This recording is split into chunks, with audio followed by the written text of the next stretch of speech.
Donc, encore une fois, merci de vous avoir joints à nous. Nous sommes presque à la fin de l'année 2018. Ça va vite. Et pour notre dernier webinaire, Microage parle technologie de 2018, nous allons parler des tendances technologiques pour 2019 afin de vous aider à planifier et budgéter pour la prochaine année et peut-être même pour les années qui suivent. Mon nom est Maria Piori et je suis le directeur du développement des affaires pour Microage et je suis accompagnée aujourd'hui par Anthony Guillem, notre ninja du marketing et notre présentateur aujourd'hui. Juste un petit rappel avant de commencer que vous pouvez demander vos questions tout au long du webinaire en utilisant la section questions de l'outil et nous allons les aborder à la fin de la présentation. Je voulais aussi mentionner que le webinaire sera enregistré et l'enregistrement, vous sera envoyé un peu plus tard aujourd'hui. Donc, je vais prendre une minute pour vous donner un petit survol de Microage. Microage a plus de 30 emplacements à travers le Canada et nous sommes le plus grand réseau d'experts en informatique au pays. Nous fournissons des services et des solutions à nos clients depuis plus de 35 ans. Microage a une grande passion pour la technologie, mais notre plus grande passion est le succès de nos clients.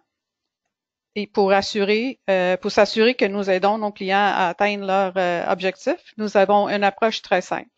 Nous travaillons avec vous pour identifier vos défis et pour vous fournir les meilleurs services et solutions adaptés à vos besoins. Et ce, avec le soutien de notre équipe de professionnels expérimentés et dévoués.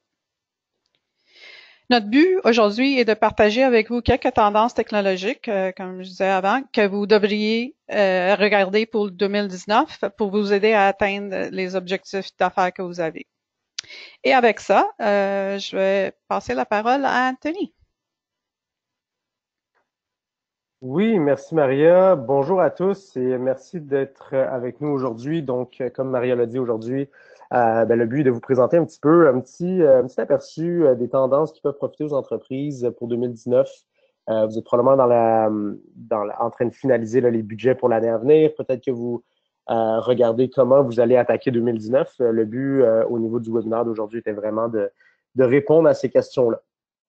Donc, sans plus tarder, l'agenda pour aujourd'hui est relativement simple. On va commencer par un petit aperçu des budgets TI en 2019, une étude qui a été faite en Amérique du Nord par une entreprise de TI très reconnue qui est Spiceworks.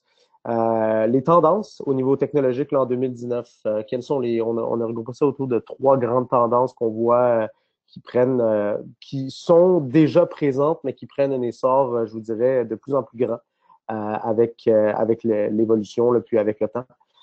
Comment Microage peut aider naturellement dans tout ça.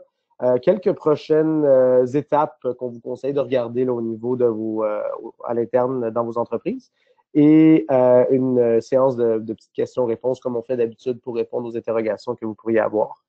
En gros, la présentation devrait prendre entre 35 et 40 minutes. Ça ne devrait pas être plus long que ça, qui devrait nous laisser quand même pas mal de temps pour répondre à chacune de vos questions. Maria l'a mentionné, si vous en avez, n'hésitez surtout pas à nous faire parvenir vos commentaires et vos questions dans le petit panneau qui, en théorie, est à droite de votre écran, là, qui fait partie de l'outil GoToWebinar qu'on utilise aujourd'hui. Donc, commençons par les budgets parce que, naturellement, c'est très important pour faire la planification, pour avoir une idée où est-ce qu'on s'en va et comment est-ce qu'on répartit là, les différents investissements d'une entreprise. Un petit avertissement, les prochaines slides ont beaucoup de stats, beaucoup de choses. On va les passer plus en aperçu. Je vous rappelle que le webinaire là, est enregistré, donc vous pourrez le revoir au besoin parce que sinon, ça va être beaucoup trop lourd là, au niveau de tous les chiffres qu'on va passer. Dans un premier temps, on voulait passer par les changements prévus au niveau des revenus. Toutes ces statistiques-là viennent d'entreprises de toutes les tailles en Amérique du Nord. Ce qu'on trouvait intéressant, c'est que la majorité des entreprises, peu importe la taille, que ce soit en bas de 100 employés ou 5000 ou plus, s'attendent à une augmentation des revenus en 2019. Ce qui est intéressant, puisqu'une augmentation des revenus, naturellement, nous permet de réinvestir mieux là, en général dans une entreprise. On a quand même une vaste majorité qui s'entend, pas une vaste majorité, mais quand même un bon pourcentage qui s'attend à des revenus stables, donc sans aucun changement, et un petit pourcentage qui prévoit une diminution peut-être par l'évolution de l'économie, ou qui ne savent pas exactement trop où se situer. Et ce qui, au niveau des budgets TI, ben, comme vous voyez, ça se suit. Donc, étant donné qu'on a plus de revenus qui est prévu, naturellement, on va augmenter, pas juste dans les budgets TI probablement, mais les budgets TI vont se voir augmenter pour quand même une belle partie là, des entreprises. Si on se fixe à la PME, là, qui est peut-être plus une réalité au niveau du Québec, on parle d'environ une moyenne de 40 des budgets TI qui devraient être augmentés. Et puis, 50% ou à peu près là, qui vont rester stables. La question dans ce cas-là pour une entreprise devient donc, avec le même argent ou un petit peu plus, comment est-ce que je peux maximiser chaque dollar que j'investis? Comment est-ce que je devrais le prévoir? Puis comment est-ce que, naturellement, le plus important, comment est-ce que je vais maximiser le retour sur investissement pour une entreprise? Que vous soyez propriétaire d'une entreprise, que vous soyez au niveau de la direction ou que vous soyez au niveau en charge strictement l'exemple du département de TI ou des dépenses TI dans l'entreprise. C'est assez important d'avoir cette réflexion-là parce que ça va vous permettre de naturellement mieux planifier, mais aussi mieux calculer ou mieux gager là, en bon français où est-ce que l'entreprise va pouvoir se situer par rapport à l'évolution de ses budgets et ses revenus. Il y a beaucoup de facteurs qui sont reliés à l'augmentation des budgets TI. Je ne veux pas qu'on s'attarde à tout, mais qu'on s'attarde surtout aux trois premières sections là, en bas. On parle depuis plusieurs années que avec je dirais pas le ralentissement le technologique, parce que ça ralentit pas du tout, mais avec les besoins qui restent pour beaucoup d'entreprises relativement stables en termes de besoins là, de stations de travail, de matériel, d'infrastructures. Il y a eu beaucoup de rafraîchissement de matériel, que ce soit au niveau de l'infrastructure, au niveau des laptops, au niveau de tout ce qui était là, qui a été, je dirais pas mis sur la glace, mais qui a été, les gens, à la place de rafraîchir leur équipement tous les 2-3 ans, ce qui était la tendance dans les dernières années, essayent d'aller les étirer ce temps de vie. Donc, on parle plus de 3 à 5 ans. Ce que ça arrive, c'est que tôt ou tard, ben, on peut le voir, il y a beaucoup d'entreprises qui ont besoin de mettre à jour une infrastructure informatique qui devient obsolète tranquillement puisqu'on a étendu là, ce cycle de vie ou ce cycle de rafraîchissement standard. Il y a aussi avec beaucoup de nouvelles technologies qui nous permettent de travailler mieux, de travailler plus efficacement, d'aller chercher beaucoup, c'est beaucoup au niveau des outils. On a beaucoup de priorisation au niveau des projets informatiques puisque maintenant, à peu près tous les départements d'une entreprise, peu importe son domaine, qu'on passe de la comptabilité à la production de matériel brut, par exemple, beaucoup de ces outils informatiques vont nous permettre de travailler mieux, peut-être même d'économiser des coûts, mais surtout d'économiser du temps. Et on le sait, le temps est la ressource que toutes les entreprises, même toutes les personnes, veulent naturellement maximiser. Il y a aussi, on l'a vu, ça a complètement explosé là, depuis, je vous dirais, 2017, même 2016, toutes les craintes au niveau de la sécurité. Donc, on a beaucoup d'entreprises qui se sont fait hacker. On a eu de la perte de données. On a eu des écoles, des organisations, des organismes publics, même le gouvernement là, qui investit massivement en sécurité parce que il y a de plus en plus d'attaques. Les attaques coûtent extrêmement cher. Donc, c'est très important d'investir là-dedans. Puis, naturellement, avec plus d'outils, peut s'ouvrir plus de portes ou plus de brèches potentielles pour les entreprises. C'est donc important de faire le lien à ce niveau-là. Ensuite, naturellement, ben, la croissance du personnel, certains changements au règlement, on voit le GDPR là, qui commence à affecter la planète au complet et l'augmentation des revenus naturellement qui suivent au niveau des facteurs qui sont reliés à l'augmentation de ces budgets. Je serais curieux si vous voulez nous répondre dans les commentaires ou dans le petit panneau si vous trouvez que ces facteurs-là sont des réalités pour vous. Je crois qu'elles le sont. Naturellement, on se base sur des chiffres qui sont complètement là, des études de marché. Mais dites-nous si ça reflète bien votre réalité. Désolé, en passant, j'ai une petite grippe si ça ne sonne pas aussi bien que ça pourrait. On voulait un petit peu faire fractionner comment les budgets ou comment les entreprises pensent allouer leur budget en TI. Ce qui est intéressant, c'est que la majorité ou ce qui revient le plus pour 2019, c'est au niveau du matériel. Donc, qu'on parle des stations de travail pour les employés, de l'infrastructure, que ce soit au niveau du réseau pour le Wi-Fi, peu importe. On voit qu'étant donné qu'on a attendu le plus longtemps possible pour maximiser les investissements antérieurs, on a beaucoup de besoins là, à rafraîchir le matériel qui est en place. Naturellement, en deuxième, tout ce qui est logiciel prend de plus en plus de place. Aujourd'hui, c'est un très bon exemple. On utilise un logiciel qui est cloud, qui demande à peu près aucune gestion, qui est super pratique, qui est super pratique pour une entreprise. Et on voit ces outils-là se déployer dans tous les départements, que ce soit en comptabilité, que ce soit en marketing, que ce soit au niveau des ventes avec tous les outils de CRM. Les logiciels et toutes les possibilités qui nous amènent deviennent un investissement hyper important pour les entreprises. En troisième, on a tout ce qui est services infonuagiques, donc cloud, ou les services hébergés, qu'on parle d'impartir son infrastructure, par exemple, ou qu'on parle de mettre ses backups en ligne. Des choses comme ça sont hyper importantes pour les entreprises et ces investissements-là augmentent puisque avec le besoin grandissant au niveau du traitement des données, mais au niveau du nombre de données à traiter, on voit qu'il y a beaucoup d'investissements qui sont là. Et fait intéressant, beaucoup d'entreprises allouent là, une partie quand même 11% et plus au niveau des services gérés. Donc, on voit que l'impartition de certaines choses au niveau des besoins réels des entreprises devient en fait très stratégique parce que ça nous permet de rationaliser certains coûts. Ça nous permet d'avoir de meilleurs résultats. Ça nous permet aussi de gagner énormément en temps et de focuser sur des choses qui peuvent aider plus à la croissance d'une entreprise versus attarder du temps sur des choses qui sont plus reliées à la gestion, à la maintenance. Donc, c'est un petit peu ça. Puis, il y a un 5% qui est un varia, donc qui est situé entre, je dirais, pour beaucoup d'entreprises, un buffer, donc une réserve d'où est-ce qu'on pourrait allouer ce budget-là, ou différents investissements là, qui pourraient changer au cours de l'année, tout dépendant comment les choses évoluent pour chacune d'elles.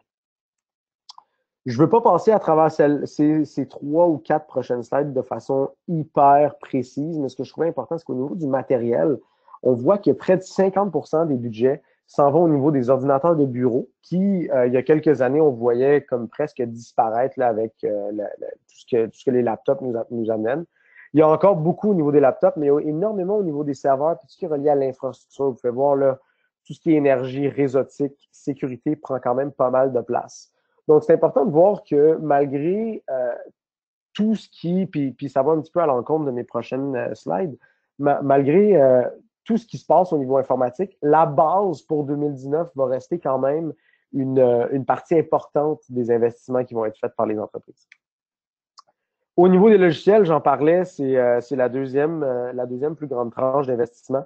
Tout ce qui est système d'opération, virtualisation, productivité, sécurité et les applications qui sont soit spécifiques aux entreprises ou bureautiques, comme exemple la suite Microsoft Office, qui est 365 là, maintenant au niveau cloud, prend presque 60% là, et même plus des investissements. Donc, la majorité de l'argent s'en va à ce niveau-là. Ce qui est intéressant, c'est qu'il y a quelques années, l'aspect sécurité au niveau des logiciels n'était presque pas présent. C'était là principalement pour les grosses entreprises. On pense notamment aux entreprises dans le domaine bancaire ou financier. Mais maintenant, on voit que c'est une réalité très, très, très forte au niveau particulièrement de la PME, puisque les PME, avec le nombre d'attaques et le nombre de PME qui sont faites attaquer et qui ont subi des pertes là, vraiment, vraiment dommageables, cette réalité est vraiment bien ancrée à l'interne maintenant. Au niveau cloud hébergé, encore une fois, je ne veux pas passer à travers chacune des petites sections, mais ce qu'on trouvait intéressant, c'est tout ce qui est sauvegarde et reprise après sinistre et le plus grand investissement au niveau cloud et services hébergés. Tout ce qui est courriel, naturellement, productivité également, hébergement web, parce qu'on le sait maintenant, beaucoup d'emphase est mis au niveau web, puisque c'est hyper important pour rejoindre sa clientèle, pour mieux les servir. Si on pense à tous les services qu'on utilise, autant personnellement que professionnellement, on aime pouvoir faire une assurance 100% en ligne, on aime pouvoir être avoir des outils technologiques qui nous facilitent la vie, qui font en sorte qu'on peut faire les choses au-delà des heures typiques, là, du 9 à 5 typique. Donc, c'est hyper important. Et naturellement, applications de support spécifique et sécurité sont encore assez importantes au niveau des investissements qui vont être faits en termes d'info nuagique ou de cloud ou de services hébergés. Service géré, donc c'est un terme qui est assez large. Je trouvais intéressant d'en parler rapidement. C'est un terme qui est assez large. Microage, on est très fort là-dedans au niveau pan-canadien. Mais on voulait un petit peu vous décortiquer où est-ce que cet argent-là va pour certaines entreprises qui décident de pas nécessairement tout impartir, par exemple, mais qui vont impartir certains de leurs besoins. Donc, au niveau de l'hébergement, que ce soit web ou des données, c'est très pratique pour une entreprise parce que ça permet une paix d'esprit, une sécurité accrue. Au niveau stockage également, naturellement, au niveau sécurité, le fait d'avoir des professionnels qui s'occupent de notre sécurité, c'est un meilleur retour sur investissement versus engager quelqu'un qui, exemple, n'a peut-être pas l'expérience nécessaire ou va prendre beaucoup trop de temps là, dans une semaine pour le faire ou va coûter trop cher si c'est en plein là, pour une PME, devient très important.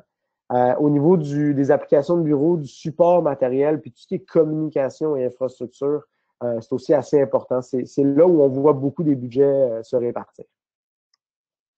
J'ai fini avec les stats endormantes. Allons au corps du sujet. Donc, les tendances TI en 2019, on a regroupé ça sous 3 grandes tendances qui ont 4 piliers là, ou 4 sous-segments chacune. Vous allez voir, là, puis faites-nous part de vos commentaires. Je pense que c'est très, très, très réaliste. Et c'est probablement des choses que auxquelles vous avez déjà pensé ou que vous êtes en train de mettre en place au sein de vos entreprises. Premièrement, ben, le futur est maintenant. Je trouve ça assez drôle comme phrase, mais en fait, on voit beaucoup de choses où on dit ouais, ça s'en vient, mais on n'est pas là. Les technologies émergentes, on parle de l'intelligence artificielle, on parle du blockchain, on parle de réalité augmentée ou de réalité virtuelle, excusez-moi, commence vraiment à faire une différence dans notre monde, dans nos activités. Que ce soit personnel ou professionnel, on aime maintenant pouvoir avoir, exemple, sur notre cellulaire, une vue 360 de quelque chose. On a des outils, des CRM, des outils pour ma part au niveau marketing qui ont de l'intelligence artificielle qui nous permettent de prendre des meilleures décisions.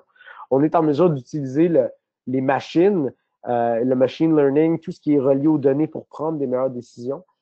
Et c'est en train de faire une différence énorme. On voit ce chiffre-là qui a pris beaucoup d'ampleur au niveau des grandes entreprises dans les dernières années, mais qui devient hyper important au niveau du marché de la PME maintenant.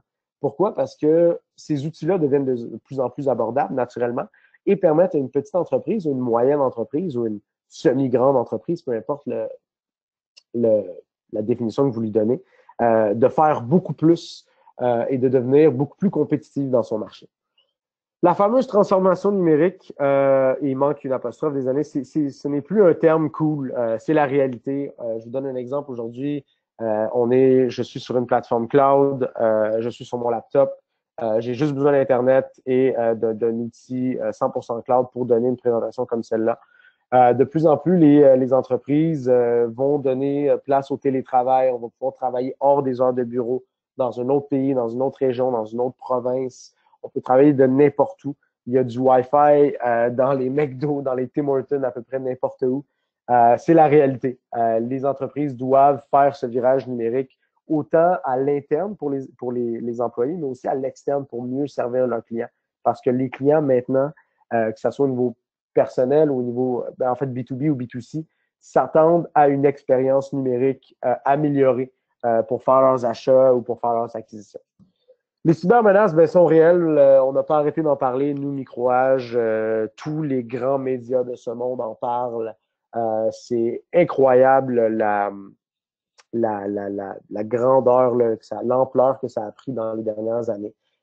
Donc, prenez-la au sérieux. C'est vraiment important. Et peu importe le domaine d'activité dans lequel vous êtes, que vous soyez, exemple, dans les items promotionnels, dans la comptabilité, dans la production de bois, peu importe. La technologie et l'innovation sont maintenant indispensables pour toutes les entreprises pour être de plus en plus compétitives, pour mieux servir leurs clients, pour mieux collaborer à l'interne, etc. C'est un must. Le milieu de travail numérique, donc, qui suit la transformation digitale, est une des méga tendances qu'on voit prendre place. Qu'est-ce que c'est? Ça tourne autour de 4 piliers. Hein. On a tout ce qui est les applications et les services cloud, comme je le disais, exemple pour aujourd'hui. Tout ce qui est au niveau de la mobilité, on peut maintenant avoir accès à des outils très forts sur un téléphone cellulaire, sur une tablette, sur un laptop dans un café, peu importe. Tout ce qui est la collaboration en ligne, moi, l'exemple que j'aimais le plus, c'est au niveau des millions de courriels avec des répondre à tous ou des versions interminables de documents Word ou documents Excel, par exemple. Cette collaboration-là, que ce soit au niveau des outils de chat ou des outils de documents en ligne, devient de plus en plus améliorée. On est en mesure de collaborer plus facilement. On travaille en juste à temps. On est en mesure le soir, devant une émission de télé, de prendre son cellulaire, de travailler sur un document ou de travailler sur quelque chose de façon super facile. Donc, c'est en train de prendre beaucoup, beaucoup de place. Et tout ce qui est nouvelles technologies en milieu de travail, donc comme je vous le disais, intelligence artificielle, il y a beaucoup d'entreprises qui se bâtissent au niveau de la réalité augmentée ou virtuelle. C'est en train de prendre beaucoup de place et ces solutions-là s'appliquent dans toutes sortes de domaines. Je regardais, c'est drôle, le timing est drôle. Je regardais hier une annonce d'une entreprise au niveau des automobiles, je nommerai pas la marque, qui me permettait directement sur mon cellulaire de regarder l'intérieur d'une voiture en 360. Fait que je suis en mesure de voir exactement à quoi l'intérieur va ressembler, si je veux l'intérieur noir, brun, blanc, peu importe.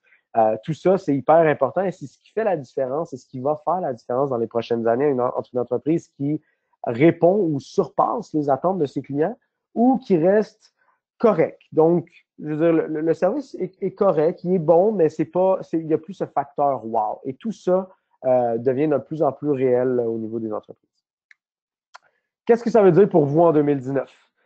Eh bien, les entreprises vont prendre de plus en plus de mesures pour responsabiliser leurs employés et motiver leurs employés au niveau de l'utilisation des technologies dans leur quotidien. Donc, comment est-ce qu'on peut travailler mieux avec tel ou tel outil? Comment est-ce qu'on peut collaborer mieux? Comment est-ce qu'en implantant tel système ou en utilisant tel matériel, on peut améliorer l'expérience client?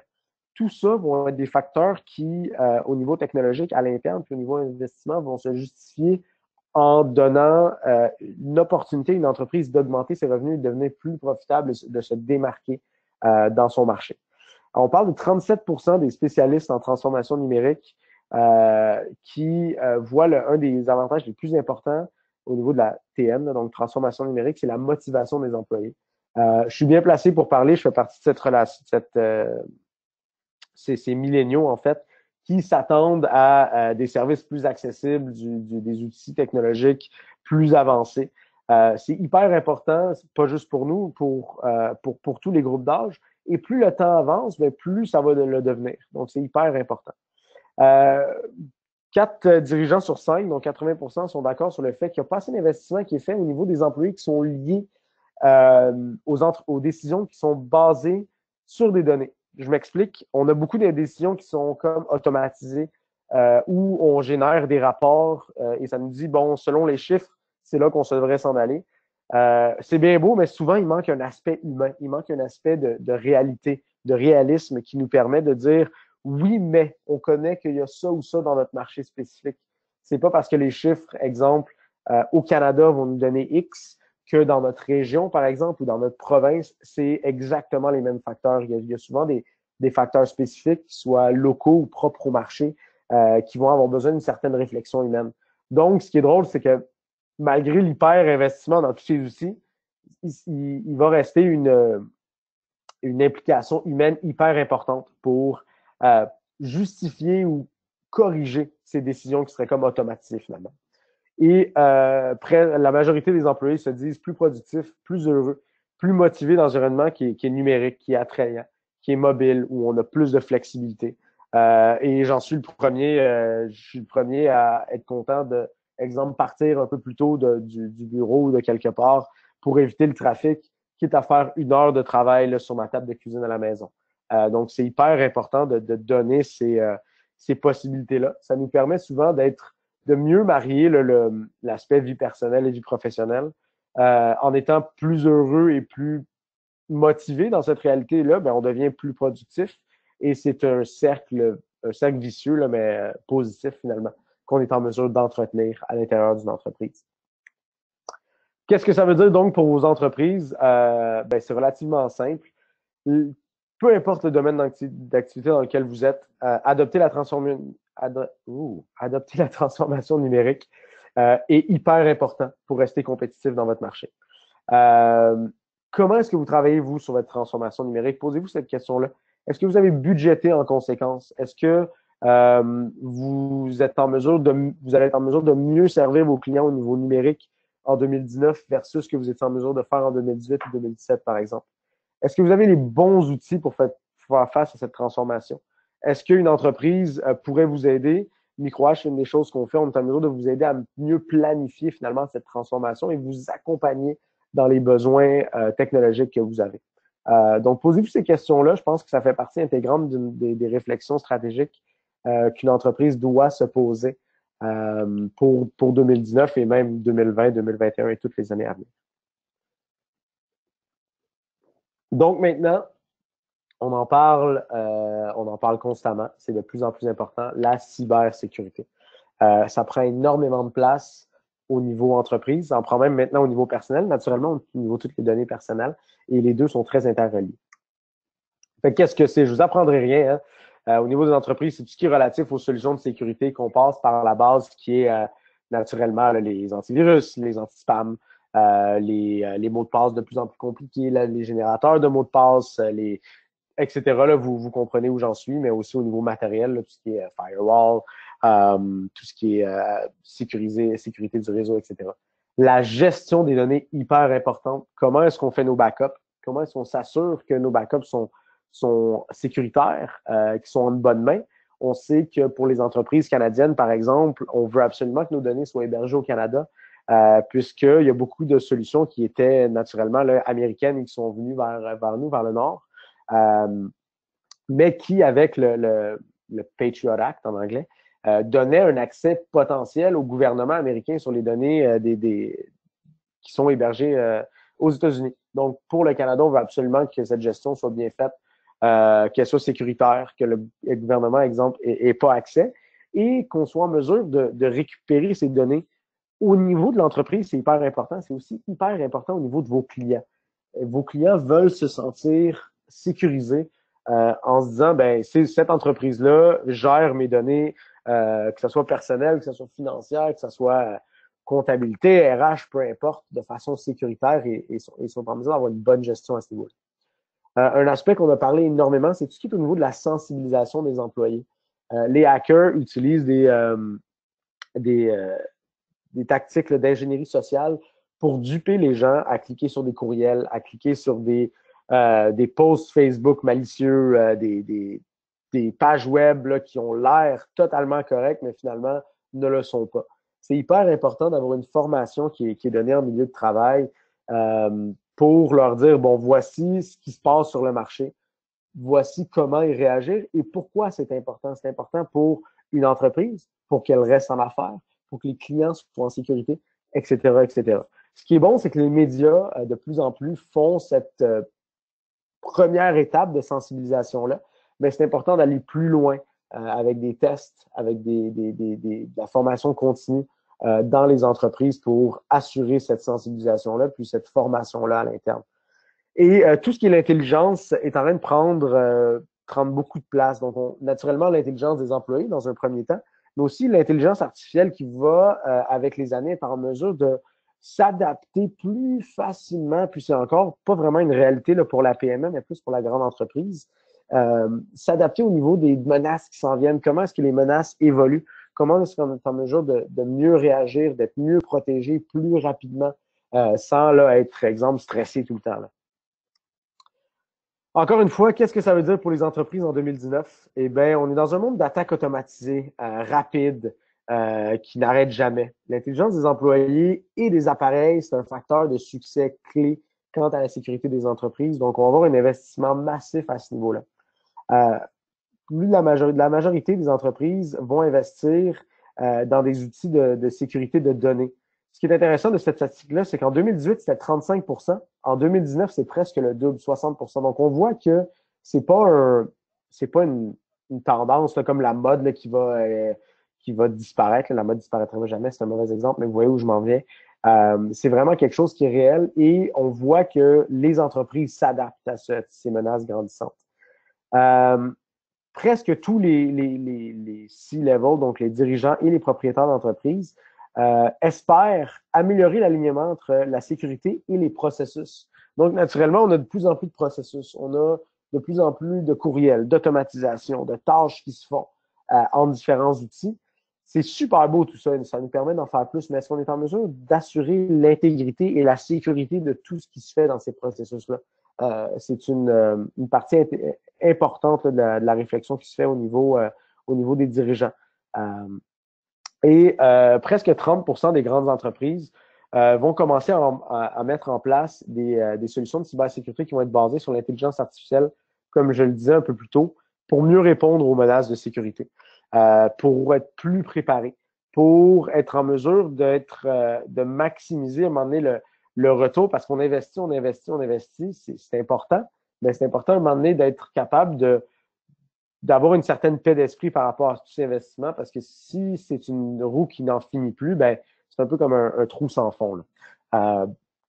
Donc, hyper important à ce niveau-là également. Qu'est-ce que ça veut dire pour votre entreprise? Eh bien, une brèche de sécurité, ça fait assez peur. Ça coûte en moyenne là, entre 84 000 et 144 000 à la PME moyenne. Et 60% des PME piratées, il manque ça, font faillite dans les 6 mois. Parce que ça coûte beaucoup trop cher. On perd des données de clients, on perd des clients, on va payer une rançon. Il y a beaucoup trop de problèmes qui sont reliés à ça. En faites-vous assez pour protéger votre entreprise à l'interne? Est-ce que vous avez budgété adéquatement pour vous assurer d'être couvert, pour assurer l'intégrité de vos données, assurer la sécurité des données de vos clients, même de vos employés à l'interne? Si vous avez des brevets ou de la propriété intellectuelle à l'interne, est-ce que vous êtes assuré qu'elle n'est pas à risque? Donc, posez-vous ces questions-là, ça doit faire partie intégrante de votre réflexion, encore une fois, pour vous aligner là, au niveau technologique en 2019. Ce qu'on a vu aussi là, exploser, je vous dirais, dans les 3 dernières années, mais qui est en train de prendre tout son sens maintenant, c'est tout ce qui est relié aux services technologiques. On est très bien placé pour en parler chez Microage. C'est, je vous dirais, là, le core là, de notre de ce qu'on offre à nos clients et comment on aide nos clients à réussir en affaires. Que sont-ils? Ben, on a naturellement les services de TI gérés. On a de beaucoup plus en plus des contrats, que ce soit reliés au cloud ou hébergés, qui sont à la demande. Donc, dans une réalité passée, on payait, bon, dans les 5 prochaines années, on va avoir besoin de ça. Donc, on va investir ça pour les 5 prochaines années, même si année, exemple, 1, 2, 3, ça va être beaucoup trop pour nos besoins. Maintenant, on est en mesure d'y aller selon ce qu'on a besoin, quand on a besoin, dans une réflexion de juste à temps. Donc, je vais avoir besoin de ça. Exemple, on va parler de stockage. Je vais avoir besoin de tant de terabytes, je vais payer pour tant de terabytes. Quand je vais avoir besoin de plus, je vais payer un petit peu plus, etc., etc. Donc, c'est hyper pratique pour les entreprises. C'est beaucoup plus efficace au niveau de la gestion de coûts et ça nous permet une plus grande flexibilité. Si on a des entreprises, exemple, saisonnières, ben pourquoi est-ce qu'on paierait quelque chose à l'année longue quand on a vraiment besoin d'un pic de performance ou d'un pic de stockage, exemple, 6 mois par année. Donc, ça devient hyper stratégique pour certaines entreprises également. Tout ce qui est service de consultation, naturellement, moi, je vous parle de ça d'un point de vue 100% théorique, mais ça prend des experts pour savoir, pour avoir les réponses à toutes ces questions-là.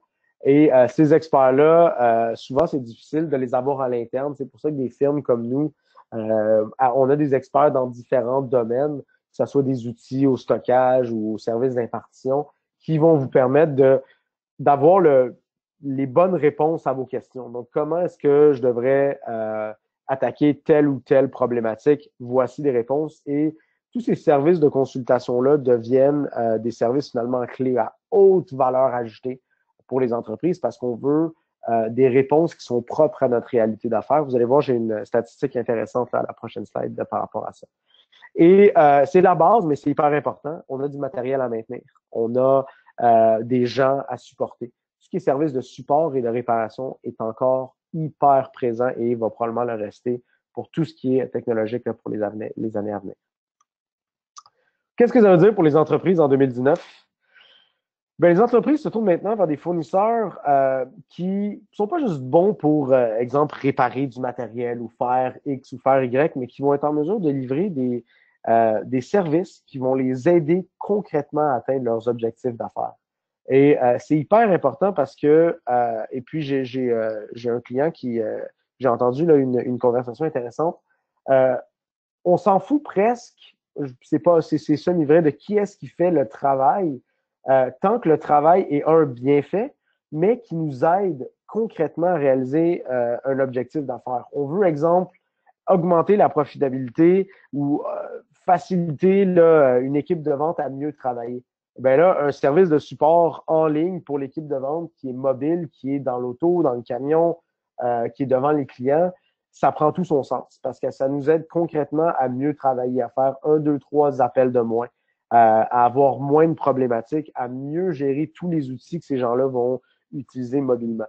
Euh, c'est une statistique que j'ai trouvée hyper intéressante. En fait, on a trois quarts des fournisseurs de services TI qui, dans les 3, 4, 5 prochaines années, là, la statistique dit d'ici 2022, s'ils ne se concentrent pas sur des services qui sont axés sur les résultats d'affaires, ben, ils vont devenir inutiles. C'est-à-dire que ces entreprises-là ne les considéreront plus pour eux parce que ce que les entreprises veulent, que ce soit, sans dénigrer personne, 5 comptables ou, écoutez, 5000 personnes en production de logiciels ou en production de matériel brut.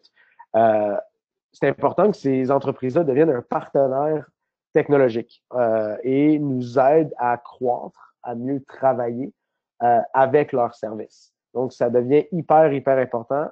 Puis, c'est une statistique qui est peut-être plus pour Microage, mais je suis convaincu que vous, là, en voyant ça, vous êtes 100% d'accord.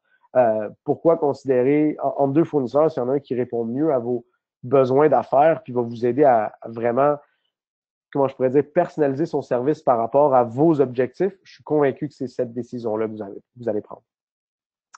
On a la majorité des entreprises qui vont utiliser des services technologiques gérés pour faciliter et accélérer la fameuse transformation numérique. Pourquoi? Parce qu'à un moment donné, on a de plus en plus d'outils, on a de plus en plus de ressources, on a de plus en plus de choses à gérer et ça devient pas nécessairement intéressant d'engager, ça peut le devenir, hein, pensez pas que c'est pas vrai, mais ça peut devenir plus avantageux d'utiliser une firme qui, à l'externe, va s'occuper de la base pour que, et même pour la croissance, pour qu'une entreprise puisse shifter un petit peu l'allocation des ressources à l'interne pour mieux travailler, pour travailler sur d'autres projets, versus maintenir là, la technologie et répondre à des choses qui sont plus de base, qu'on peut donner en impartition, qui font beaucoup plus de sens en termes de coûts et qui vont nous permettre finalement d'atteindre plus facilement les objectifs. Presque 40% des C-level, encore une fois, voient la co-création de solutions et de services avec des fournisseurs TI comme essentiel comme facteur de succès dans le futur. Je pense pas que j'ai besoin d'expliquer celle-là. Là, ça suit tout ce que je viens de déblatérer dans la dernière demi-heure, donc ça vous donne une bonne idée. Pour vous, qu'est-ce que ça veut dire? Est-ce que vous utilisez des services à l'intérieur de vos entreprises pour mieux prospérer? Est-ce que vous serez en mesure de rationaliser vos coûts ou d'augmenter, exemple, vos profits avec des services qui seraient mieux adaptés à votre réalité? Avez-vous un petit peu exploré vos options? Parce qu'il y a tout ce qui est service, tout ce qui est outils évolue à un rythme super rapide et explorer un petit peu en fait, ouais, faites une comparaison de où vous en êtes et qu'est-ce qui serait un petit peu le meilleur choix pour vous. Comment est-ce que vous pourriez obtenir plus de vos outils? Comment vous pourriez finalement maximiser le retour sur investissement de votre entreprise? Puis comment vous pourriez potentiellement augmenter les profits ou augmenter les revenus avec des outils qui sont mieux adaptés ou des services qui sont mieux adaptés? Posez-vous ces questions-là. Je suis convaincu que ça fait probablement partie de la réflexion des gens qui sont en ligne avec nous ce soir, aujourd'hui, excusez, pas encore le soir. Mais posez-vous ces questions-là, hyper important là, pour probablement vos budgets, puis un petit peu placer vos pions pour 2019 et les années à venir. Naturellement, comment est-ce qu'on peut vous aider? Je ne veux pas déblatérer pendant 10 minutes là-dessus. Je veux juste vous donner un petit peu un aperçu de tout ce qu'on est en mesure de faire pour vous aider là, pour 2019 et pour les années à venir. Au niveau des services conseils, pour mieux vous aider là, à prospérer puis planifier les prochaines années. Budgéter, planifier, c'est souvent un travail fastidieux là, qui peut être difficile. On a de la misère à savoir combien les technologies vont coûter, est-ce que j'ai bien fait ça, est-ce que j'ai bien planifié. On peut vous aider là-dedans. Tout ce qui est la formation au niveau des outils de travail, la gestion du changement au niveau numérique, on peut vous aider avec ça également. Tout ce qui est vos besoins en services, solutions, matériel, informatique, encore une fois, on est très, très fort là-dedans. Tout ce qui est la protection de vos données contre les cyberattaques. Et naturellement, on peut non seulement, là, on est en français, on donne la même présentation en anglais à 1 heure cet après-midi.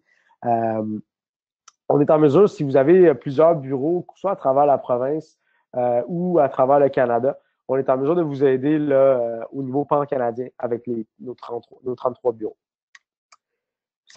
Quelques prochaines étapes que je vous conseille. Est-ce que vous avez complété vos budgets pour 2019? Est-ce que les tendances auxquelles je vous parle en ce moment répondent à vos attentes finalement, à ce que vous avez planifié? Est-ce qu'on peut vous aider? Pensez à tout ça, c'est ce que je vous conseille de faire. Investir en sécurité, hein, c'est hyper important. Tout ce qui est donné, n'ayez pas peur d'investir là-dedans.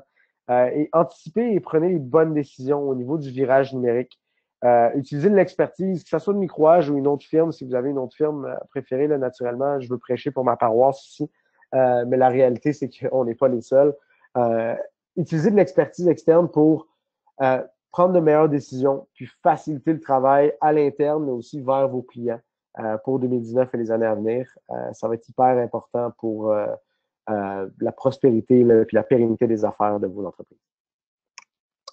Sur ce, on vous l'avait promis dans l'invitation, on vous laisse, vous allez avoir la possibilité de télécharger le guide électronique gratuit des grandes tendances technologiques de 2019. Ça se retrouve être un guide d'une 15aine de pages, si je ne me trompe pas, sur tout ce dont j'ai parlé aujourd'hui. On va vous envoyer un lien puisque visiblement, j'ai oublié de mettre le lien ici. On fera un suivi avec vous à ce niveau-là. Vous pouvez également le demander à vos microages locaux, puisque j'imagine qu'on a principalement des gens du Québec là, ce matin. On va être en mesure de vous envoyer le guide. C'est un récapitulatif donc de ce que je viens de présenter aujourd'hui. Ça peut aider dans votre planification puis dans un petit peu votre vision des choses pour les années à venir. Sur ce, je vous avais dit 35-40 minutes, c'est à peu près ça. J'espère que vous avez apprécié et on reste disponible pour répondre à toutes vos questions. On a encore une 15aine de minutes. Donc, merci Anthony, une excellente présentation. Comme Anthony disait, on espère que ça vous a donné des informations pour planifier votre TI pour la prochaine année et peut-être pour les années à suivre, parce que souvent on fait des décisions pour une année, mais ça implique d'autres investissements dans d'autres années. Fait que on espère que ça donne les informations que vous avez besoin pour faire cette étape là, pour planifier et pour budgéter. J'essaie de trouver le lien pour vous mettre ça pour vous envoyer ça, mais de toute façon, comme Anthony a dit, avec l'enregistrement que vous allez recevoir, le lien va être là pour que vous pouvez aller j'allais dire downloader, là, mais il y a un mot. Télécharger, c'est ça. Le guide. Fait que je vois pas d'autres questions. Il y a plusieurs. Attendez, j'ai parlé trop vite. Il y en a une couple. Mais il y a plusieurs d'entre vous qui ont répondu à la question d'Anthony tantôt pour les budgets. Est-ce que ça miroir un peu ce que vous pensez budgéter, puis des dépenses, des investissements que vous allez faire, puis il y a plusieurs qui ont répondu oui. Donc, on est sur la bonne voie. Il y avait une question de Marika qui demande, bonjour, rapidement, avez-vous une recommandation pour le chat en entreprise, Slack ou Skype ou autre? Merci à l'avance. Je peux te donner mon opinion personnelle. Tout dépend des outils que tu utilises. Personnellement, j'aime beaucoup Slack. C'est pratique, ça s'intègre bien. Skype, c'est bien aussi. Il y a aussi, si tu dis Skype, j'imagine que vous utilisez peut-être la suite Microsoft. Microsoft, dans la suite 365, a une application qui s'appelle Microsoft Teams, que j'aime beaucoup également parce que ça s'intègre avec Word, Excel, PowerPoint, etc. Outlook. Outlook, ouais, exact. Ça permet d'avoir des tâches, de la planification. C'est super bien fait. Moi, j'aime beaucoup. Je dirais que c'est les deux gros leaders sur le marché en ce moment. Fait que, ouais, ce serait ça. Après, ça va dépendre de quelle plateforme à l'interne vous utilisez, avec quoi vous êtes à l'aise. Y a-t-il une interface ou des, des, des features là, en anglais qui sont plus intéressants? Est-ce qu'il y a des coûts d'un bord ou de l'autre qui sont plus intéressants? C'est plus vous. Moi, personnellement, j'aime beaucoup ces deux. Bon, j'espère que ça a répondu un peu à ta question, Malika. Mais n'hésite pas à nous contacter, puis c'est sûr qu'on peut passer à travers tout ça avec vous. Bon, Malika, merci. C'était très clair. Donc, je ne sais pas s'il y a d'autres questions. J'en vois pas dans l'outil. Marc demande, que pensez-vous de Facebook Workplace? Bonne question. Je l'ai pas testé. Je serais curieux de voir ce que j'aime de Facebook Workplace. En fait, il y a comme une limitation que je trouve assez. En fait, je sais pas, mais je pense que c'est relié à ton profil Facebook. Si tu avais des gens qui n'ont pas de profil Facebook, je crois que c'est limité à ce niveau-là. Peut-être que je me trompe. J'ai jamais testé. Je sais que c'est en train de faire un gros essor. C'est connaissant Facebook, c'est gratuit au début, sinon très peu cher. Faudrait que je le teste. Personnellement, j'ai pas assez d'expérience avec pour vous donner une vraie bonne réponse. Connaissant Facebook, ça doit être bon, là, mais en spécificité, je ne sais pas. OK. OK. À chaque fois que je dis je vois pas d'autres questions, il y a une autre question qui arrive, mais pour l'instant, il y en a pas. On a du temps. Pardon? On a du temps. Oui, ben oui, c'est ça. Fait que écoutez, merci beaucoup de vous avoir joint à nous aujourd'hui et nous vous encourageons de profiter du guide qu'on va mettre à votre disposition. Comme je vous dis, le lien, on va l'envoyer avec l'enregistrement un peu plus tard aujourd'hui. Donc, vous pouvez aller télécharger le guide. Et avec ça, je veux dire merci beaucoup, Anthony, pour la présentation. Je pense que c'était excellente. Et j'espère que c'était bien pour toutes vous qui sont là avec nous. Et je veux souhaiter à tout le monde des joyeuses fêtes parce que on est quasiment au mois de décembre et il reste juste une couple de jours à Noël. Donc, joyeuses fêtes à tout le monde. On vous voit en 2019 parce qu'on continue nos webinaires comme à l'habitude. Donc, on vous voit tous en 2019. Merci beaucoup et bonne journée. Merci à tous. Bonne journée.